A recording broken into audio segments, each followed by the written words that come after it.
मनोज। तेजस्वी यादव द्वारा ठग शब्द का इस्तेमाल करने पर उनके खिलाफ 26 अप्रैल को मामला दर्ज किया गया था। पहली सुनवाई में 1 मई को याचिकाकर्ता का बयान दर्ज किया गया था। तेजस्वी यादव मानहानि केस मामले में क्या आई नई अपडेट, देखते स्पेशल रिपोर्ट अंदर की बात में। अहमदाबाद कोर्ट ने बिहार के डिप्टी सीएम और राजद नेता तेजस्वी यादव के खिलाफ मानहानि मामले की सुनवाई की अगली तारीख 6 जुलाई तय की गई है। तेजस्वी के खिलाफ केवल गुजरात ही ठग हो सकते हैं कहने के गुजरात के समाज सेवी और कारोबारी 63 वर्षीय हरीश मेहता ने केस दर्ज कराया था। इस मामले में उनके खिलाफ 499 और 500 के तहत मामला दर्ज कराया गया था। बिहार के उप मुख्यमंत्री तेजस्वी यादव की मुश्किल बढ़ सकती है। तेजस्वी यादव के बयान मामले अहमदाबाद की मेट्रो कोर्ट में शिकायत हुई थी, जिसको लेकर आज कोर्ट कार्रवाई में 3 साक्षियों ने कोर्ट में बयान दर्ज करवाया। अभी तक कुल 13 साक्षी का बयान दर्ज हो चुका है, जिसको लेकर अहमदाबाद की मेट्रो कोर्ट ने 6 जुलाई को अगली तारीख की सुनवाई तय की है। तेजस्वी यादव द्वारा ठग शब्द का इस्तेमाल करने पर उनके खिलाफ 26 अप्रैल को मामला दर्ज कराया था। पहली सुनवाई में 1 मई को याचिकाकर्ता का बयान दर्ज किया गया। दूसरी सुनवाई में मेट्रोपॉलिटन कोर्ट ने मामले की जांच के आदेश दिए। Bureau report.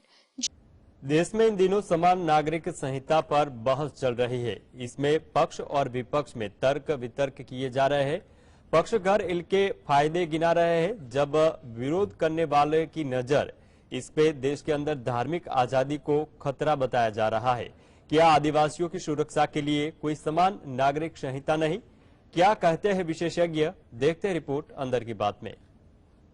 प्रधानमंत्री नरेंद्र मोदी ने विपक्ष पर हमला करने के लिए समान नागरिक संहिता का मुद्दा उठाया, लेकिन बीजेपी नेता मानते हैं कि इसकी संभावना नहीं है कि सरकार इस दिशा में आगे बढ़ेगी। बीजेपी नेताओं के मुताबिक बीजेपी आदिवासियों को नाराज नहीं करेगी, क्योंकि समान नागरिक संहिता का विरोध सिर्फ मुस्लिम ही नहीं बल्कि आदिवासी भी कर रहे हैं।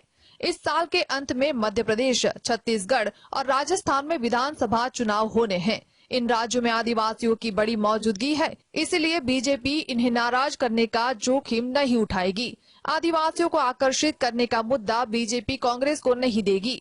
11 करोड़ आदिवासियों का प्रतिनिधित्व करने का दावा करने वाले राष्ट्रीय आदिवासी एकता परिषद ने भी इस मुद्दे पर सुप्रीम कोर्ट का रुख किया है। परिषद ने अपने रीति रिवाजों की सुरक्षा के लिए सुप्रीम कोर्ट में याचिका दायर की है, जिसमें मुद्दा उठाया गया है कि समान नागरिक संहिता के कारण इसके रीति रिवाज नष्ट हो जाएंगे। आदिवासी समन्वय समिति के बैनर तले इकट्ठे हुए आदिवासी संगठनों ने इस बात पर गहरा संदेह व्यक्त किया है कि यूसीसी कई जनजाति प्रथागत कानूनों और अधिकारों को कमजोर कर सकता है। बता दें कि भारत के 22वें विधि आयोग ने 14 जून को यूसीसी पर सार्वजनिक और धार्मिक संगठनों सहित विभिन्न हितधारकों से नए सुझाव मांगे। ब्यूरो। बीजेपी के आईटी सेल प्रमुख अमित मालविया ने कांग्रेस नेता राहुल गांधी को लेकर एक ट्वीट किया था, जिसमें उनके विदेशी दौरे का जिक्र किया गया था। अब इसे लेकर शिकायत दर्ज कराई गई है। क्या है पूरा मामला, देखते हैं रिपोर्ट अंदर की बात में। कांग्रेस नेता राहुल गांधी का जिक्र करते हुए विवादित ट्वीट करने को लेकर बेंगलुरु में बीजेपी आईटी सेल के चीफ अमित मालवीय पर एफआईआर दर्ज हुई है। कांग्रेस नेताओं की तरफ से पुलिस में मालवीय के ट्वीट को लेकर शिकायत दर्ज कराई गई थी, जिसके बाद एफआईआर दर्ज की गई है। मालवीय पर आरोप लगाया गया है कि उन्होंने राहुल को हिंदू संस्कृति और भारत के खिलाफ दिखाया है। साथ ही इसमें ये भी कहा गया है कि बीजेपी नेता मालवीय की तरफ से राहुल गांधी के भाषण में बदलाव कर झूठ परोसने का काम किया है। अमित मालवीय के खिलाफ कांग्रेस नेता रमेश बाबू ने शिकायत दर्ज कराई है। इस शिकायत में कहा गया है कि जो वीडियो ट्वीट किया गया है वह सामाजिक अन्याय के खिलाफ है। दरअसल कुछ दिन पहले बीजेपी के आईटी सेल प्रमुख अमित मालवीय ने राहुल गांधी का जिक्र करते हुए एक ट्वीट किया था, जिसमें उन्होंने लिखा, राहुल गांधी खतरनाक है और अंदरूनी सूत्रों का खेल खेल रहे हैं। उनसे ज्यादा खतरनाक सैम पी जैसे लोग हैं जो भारत के खिलाफ कट्टरता फैला रहे हैं। ये लोग विदेश में पीएम मोदी को बदनाम करने के लिए कोई कसर नहीं छोड़ते हैं। Bureau report. प्रधानमंत्री मोदी के अमेरिका दौरे पर प्रेडेटर ड्रोन सौदे पर मुहर लग गई है। लेकिन केंद्र पर विपक्ष ने सवाल उठाया है कि सरकार ने महंगे दामों पर यह ड्रोन सौदा किया है। प्रधानमंत्री मोदी के अमेरिका दौरे पर प्रीडेटर ड्रोन सौदे पर मुहर लग गई, लेकिन केंद्र पर विपक्ष ने सवाल उठाया है कि सरकार ने महंगे दामों पर यह ड्रोन सौदा किया है। हालांकि सरकार ने ऐसे दावों को खारिज कर दिया और कहा कि ड्रोन पर कीमत अभी तय होना बाकी है। इस बीच कांग्रेस ने बुधवार को करोड़ों रुपए के भारत अमेरिका ड्रोन सौदे में पारदर्शिता की मांग की और आरोप लगाया कि 31 MQ-9B प्रीडेटर UAV ड्रोन अधिक कीमत पर खरीदे जा रहे हैं। कहां गया मेक इन इंडिया? DRDO को 1786 करोड़ आपने आवंटित किए रुस्तम और घातक नाम के जो ड्रोन्स थे उनकी डेवलपमेंट के लिए, उनके विकास के लिए, रिसर्च एंड डेवलपमेंट के लिए। तो 1786 करोड़ आपने दिया DRDO को और फिर 25,000 करोड़ अमेरिका से में जाकर दिया है कि भाई हमें ड्रोन्स दे दो। तो या तो ये 1786 करोड़ आपने गलत दिया और या फिर वो 25,000 करोड़ आपने गलत दिया। दोनों तो सही हो नहीं सकते। कांग्रेस प्रवक्ता पवन खेड़ा ने मीडिया से बात करते हुए कहा कि राष्ट्रीय सुरक्षा सर्वोपरि है और प्रेडेटर ड्रोन सौदे पर कोई प्रश्न उठाए जा रहे हैं। भारत को महत्वपूर्ण सवालों के जवाब चाहिए, अन्यथा हम मोदी सरकार के तहत एक और घोटाले में फंस जाएंगे। खेड़ा ने कहा कि भारत के लोगों ने राफेल सौदे में ऐसा ही देखा है, जहां मोदी सरकार ने 126 के बजाय केवल 36 राफेल जेट खरीदे। उन्होंने कहा कि राफेल घोटाला अभी भी फ्रांस में जांच के दायरे में है। इस सौदे की अमेरिकी सरकार ने अनुमानित कीमत 3072 मिलियन US$ बताई है। रक्षा मंत्रालय ने बताया कि अमेरिकी सरकार से पॉलिसी को मंजूरी के बाद ड्रोन की कीमतों में मोल भाव किया जाएगा। Bureau report GS। महाराष्ट्र की एकनाथ शिंदे सरकार ने मुंबई के मशहूर वसुरवा बांद्रा सी लिंक का नाम बदल दिया है। मुंबई ट्रांस हार्बर लिंक का भी नाम बदल गया है। अब किस नाम से जाने जाएंगे ये लिंक मार्ग, देखते हैं मुंबई रिपोर्ट अंदर की बात में। महाराष्ट्र के मुख्यमंत्री एकनाथ शिंदे ने पिछले महीने 28 मई को सावरकर के जन्मदिन पर घोषणा की थी कि बांद्रा वर्सोवासी लिंक का नाम हिंदुत्व के विचारक वीर सावरकर के नाम पर कर दिया जाएगा।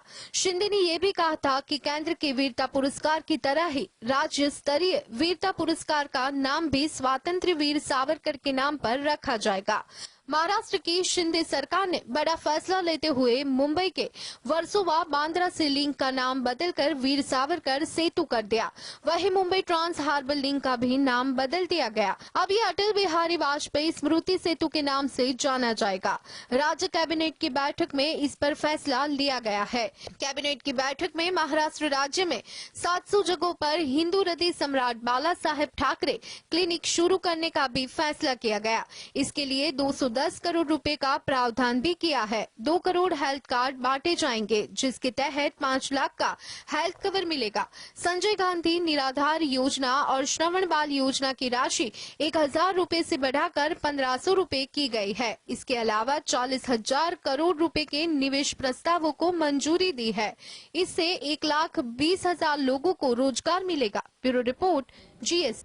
आतंकवाद पर बनी फिल्म 72 हुर्रे का ट्रेलर रिलीज कर दिया गया है। सेंसर बोर्ड ने फिल्म के ट्रेलर को सर्टिफिकेट नहीं दिया था, फिर भी मेकर्स ने इसका ट्रेलर रिलीज कर दिया। जाने क्यों इसके ट्रेलर को सेंसर बोर्ड ने सर्टिफिकेट देने से मना कर दिया, देखिए बॉलीवुड रिपोर्ट अंदर की बात। संजय पुरंसी की फिल्म 72 हुर्रे का ट्रेलर रिलीज कर दिया गया। आपको बता दें कि सेंसर बोर्ड ने फिल्म के ट्रेलर को सर्टिफिकेट नहीं दिया था, फिर भी मेकर्स ने इसका ट्रेलर रिलीज कर दिया है। फिल्म के को प्रोड्यूसर अशोक पंडित का कहना है कि ट्रेलर में एक डेड बॉडी का पैर दिखाया गया है। इसी से सेंसर बोर्ड को आपत्ति है। सेंसर बोर्ड ने इस सीन को हटाने के लिए कहा, हालांकि ट्रेलर से इस सीन को हटाया नहीं गया है। फिल्म के ट्रेलर को सिर्फ डिजिटल प्लेटफॉर्म पर रिलीज किया गया। इसे थिएटर में नहीं दिखाया जाएगा। फिल्म 7 जुलाई को रिलीज होने वाली है। यह फिल्म आतंकवाद की क्रूर सच्चाई को दिखाता है। इसमें दिखाया गया है कि कैसे आतंकवादी पहले लोगों का ब्रेन वॉश करते हैं और उसके बाद दूसरों की जान लेने पर मजबूर करते हैं। फिल्म में पवन मल्होत्रा हाकिम अली के रोल में और आमिर बशीर बिलाल अहमद के रोल में नजर आएंगे। फिल्म के ट्रेलर को पास नहीं करने पर अशोक पंडित ने कहा था, 72 होरे के मेकर्स इस बात से शॉक्ड है कि एक तरफ आपने फिल्म को नेशनल अवार्ड दिया है और दूसरी तरफ इसी फिल्म के ट्रेलर को आप सर्टिफिकेट नहीं दे रहे हैं। Bureau report, GST।